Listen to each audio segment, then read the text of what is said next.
welcome to Popper's Pastimes. Back in the workshop, and today I'm just going to put right a little bit of a wrong based on the previous video, this Chinese cooker. Now, one of the things that you'll have remembered if you'd have seen the previous video is that when I lit the cooker, I turned the fuel up full. However, these are primarily designed to have basically a preheat, which is a lot like some of the older Colemans. And so on this cooker, the idea is you allow a little bit of fuel into the capture area at the bottom, which is what that material is for. I'll just lift that up so you can see. Just in there you can see there's a little bit of material. I'm wearing gloves because this is it's quite carbon now. So you allow a little bit of fuel in there, and then you turn the fuel off. You effectively then light it. Once it's lit, it will warm up the generator, and once the generators warm up, you then open the fuel and it then turns gaseous and you get effectively a blue flame. So I'm just going to go through the lighting process purely because it took me ages to find the actual process online. And I think it's useful. You know, yesterday I went at it like a bull in a china shop, and quite clearly it wasn't the right process.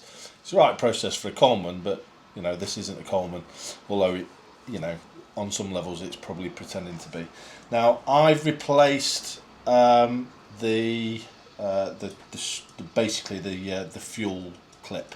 I put a keyring on there purely because I think this is a bit more robust than the previous version. I can validate that by saying when I went to turn it off yesterday, the clip came away in my hand, which I think is quite dangerous. I do have some reservations about the fuel switch. I prefer the Coleman version, and there's a little mod that you can do to this with a keyring, so it's not a problem. So I'm just going to go through the lighting process. I'll push the camera back, and then hopefully you'll be able to see a little bit more about what I'm doing. So I'm going to allow a little bit of fuel in.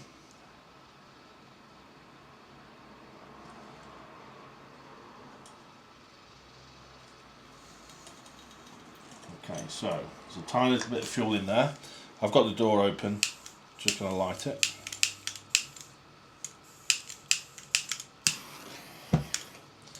Okay, I'll just move the camera back a little bit.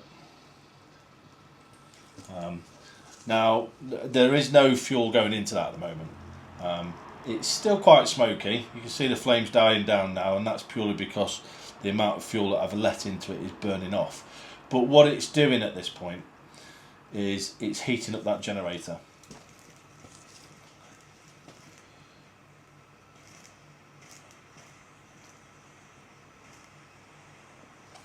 It's definitely, the fuel is definitely turned off. It's heating it up,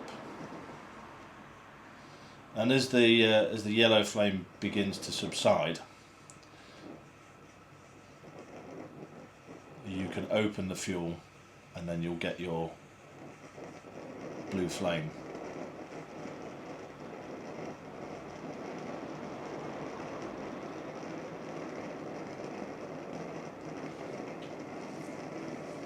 So let's see if we've got sufficient in there to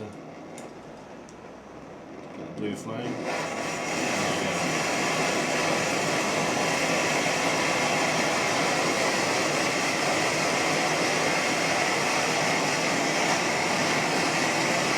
So, as you can see, move this camera up a little bit. As you can see now, it's working quite effectively, and it's burning efficiently. If I'm being honest, you know, there is no more smoke in the air. It appears to be burning efficiently, and that is the process for lighting these things. I'm just going to turn it off.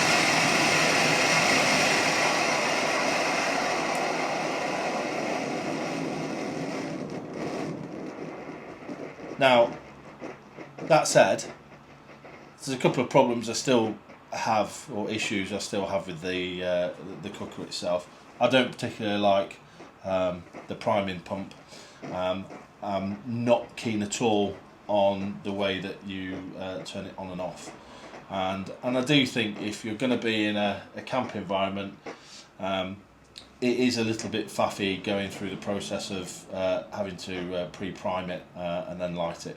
But like I said yesterday, you know, these are 20 quid cookers, probably a bit more if you're going to buy a brand new one, but they don't cost an awful lot. And you know, when all's said and done, if you're on a budget and you need to boil water and you want to cook and you want to use a petrol stove, I've not tried diesel, I've not tried alcohol with it yet, but why not? You know, just learn how to light it because obviously that was one of the issues I had. So with that said, I'm going to finish the video there. I don't think there's much more to say on it other than it's a reasonable alternative, and if you can master lighting it, then go for it. I can't really say that I wouldn't use it. I think it does have some redeeming features.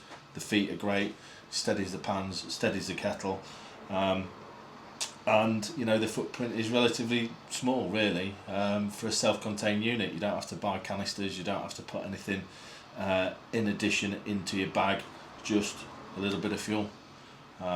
So with that said, watch my other video, feel free to laugh, feel free to call me an idiot, because I am. I should have RTFM'd, but obviously I didn't, hence this one. So I was just right and wrong. No point tickling it.